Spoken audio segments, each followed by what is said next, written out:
ইউটিউবে অনেক content creator আছে যাদের বিভিন্ন ক্যাটাগরির চ্যানেল হতে পারে, যেমন টেক হতে পারে, ব্লগ হতে পারে, এডুকেশন হতে পারে, স্পোর্টস হতে পারে।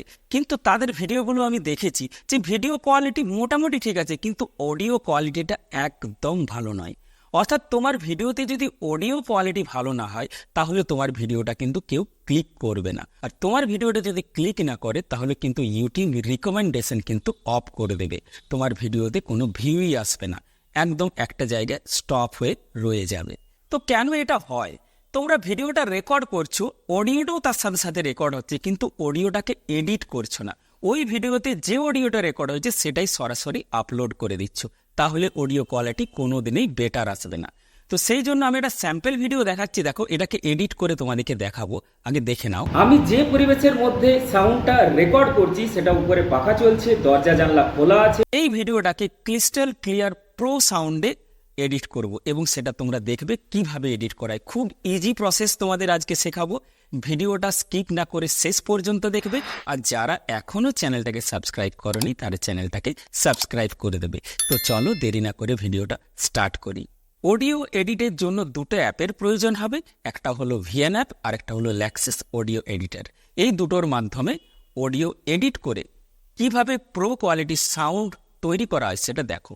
যে ভিডিওর অডিওটা এডিট করব সেই ভিডিওটা ভিএন অ্যাপে অ্যাড করে নিয়েছি। এরপর ভিডিওটাকে সিলেক্ট করে নিচের লিস্টটাকে একদম ডান দিকে নিয়ে গিয়ে দেখো এক্সট্র্যাক্ট অডিও আছে, ওখানে কিন্তু টাচ করে দেবে, দিলে তোমার অডিওটা ভিডিও থেকে এক্সট্র্যাক্ট হয়ে যাবে।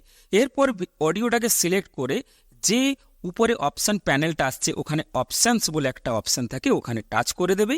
এরপর ডান দিকের একদম উপরে 3 ডটে টাচ করে শেয়ারে টাচ করবে। এরপর যে লিস্টটা আসবে সেখানে সিলেক্ট করতে হবে ল্যাক্সিস অডিও এডিটার। অডিওটা শেয়ার করা মাত্রই ল্যাক্সিস অডিও এডিটারে কিন্তু ইম্পোর্ট হয়ে যাবে। অডিওটা আমি একটু তোমাদের শোনাচ্ছি যেটা রেকর্ড করা হয়েছে। আমি যে পরিবেশের মধ্যে সাউন্ডটা রেকর্ড করছি সেটা উপরে পাখা চলছে, দরজা জানলা খোলা আছে, বাইরে গাড়ি চলাচল হচ্ছে।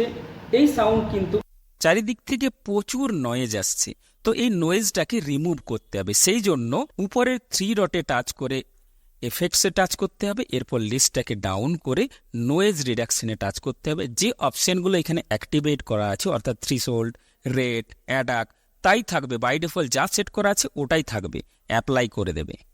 নয়েজটাকে রিমুভ করলে কি হয়, অডিওর ভলিউমটা কিন্তু কমে যায়। এটাকে কিন্তু তোমাকে লেভেলটা ঠিক রাখতে হবে, অর্থাৎ কোনো একটা জায়গায় ভলিউম কম হতে পারে, কোনো জায়গায় বেশি হতে পারে, সেটাকে নর্মালাইজ করতে হবে। সেই জন্য উপরে 3 ডটে আবার টাচ করে এফেক্টসে টাচ করতে হবে। এরপর উপরে দেখো নর্মালাইজ আছে, জাস্ট ওখানে টাচ করে দেবে। এরপর কি করতে হবে না, সাউন্ডের শার্পনেসটাকে কিন্তু তোমাকে নিয়ে আসতে হবে, অর্থাৎ শার্পনেস যদি না থাকে তাহলে কিন্তু সাউন্ড শুনতে ভালো লাগে না। সেই জন্য ডান দিকের একদম উপরে টাচ করে এফেক্টসে টাচ করবে, একদম নিচে চলে আসছি ইকুয়ালাইজার, এখানে টাচ করবে। ইকুয়ালাইজারের যে সেটিংসটা আমার এখানে করা আছে চাইলে তোমরা ইউজ করতে পারো, আর তোমাদের ভয়েস অনুযায়ী তোমরা কিন্তু এটাকে কম বেশি করে নেবে। তো রাইট সাইডটা হলো শার্পনেস, এটাকে আমার কিন্তু একটা ঠিক জায়গায় সেট করা আছে, এটাকে আমি জাস্ট অ্যাপ্লাই করে দিলাম। এরপর ফাইনালি তোমাদেরকে শোনাচ্ছি অডিওটা কীরকম এডিট হলো। আমি যে পরিবেশের মধ্যে সাউন্ডটা রেকর্ড করছি সেটা উপরে পাখা চলছে, দরজা জানলা খোলা আছে, বাইরে গাড়ি চলাচল হচ্ছে। এরপর সেভ আইকনটিকে টাচ করে নিচে একটি ফাইল নেম লিখে যদি চাও তোমরা এক্সটেনশন চেঞ্জ করতে পারো, এখানে টাচ করবে। MP3 আছে, ওয়েব আছে, বিভিন্ন ধরনের ফাইল ফরম্যাট আছে। আমি এখানে ওয়েবেই সিলেক্ট করছি, কারণ ওয়েবে সিলেক্ট করলে ফাইলের কোয়ালিটিটা অনেক বেটার হয়। এরপর সেভে টাচ করে দেয়, তাহলে ফাইলটা কিন্তু সেভ হয়ে গেল। অডিওটা এডিটের আগেও তোমরা শুনেছিলে তার কোয়ালিটি কেমন ছিল, আর এডিট যখন করলাম তারপরেও শুনলে তার কোয়ালিটিটা কত বেটার হয়ে গেল। ভিডিওটা কেমন লাগলো কমেন্ট বক্সে জানিও। দেখা হচ্ছে নেক্সট ভিডিওতে।